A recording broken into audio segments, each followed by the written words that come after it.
Xudoyim, men sizlarga nima qildim? Men yomon qilgan siz emasmi? Qadrlasam, oyoq osti qilganlar siz.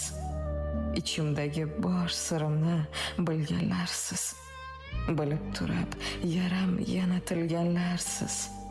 Men yomon qilgan siz emasmi? O'zgarganman, bunga sabab axir o'sha sizlar aytgan achchiq so'z emasmi? Rostlarimga yolg'onlarni qo'sha men yomon qilgan siz emasmi? O'girilsam pichirlaydi suhbatingiz, bir kun sizga pand beradi g'iybatingiz. Yomon qilgan meni asli tuhmatingiz. Men emasmi?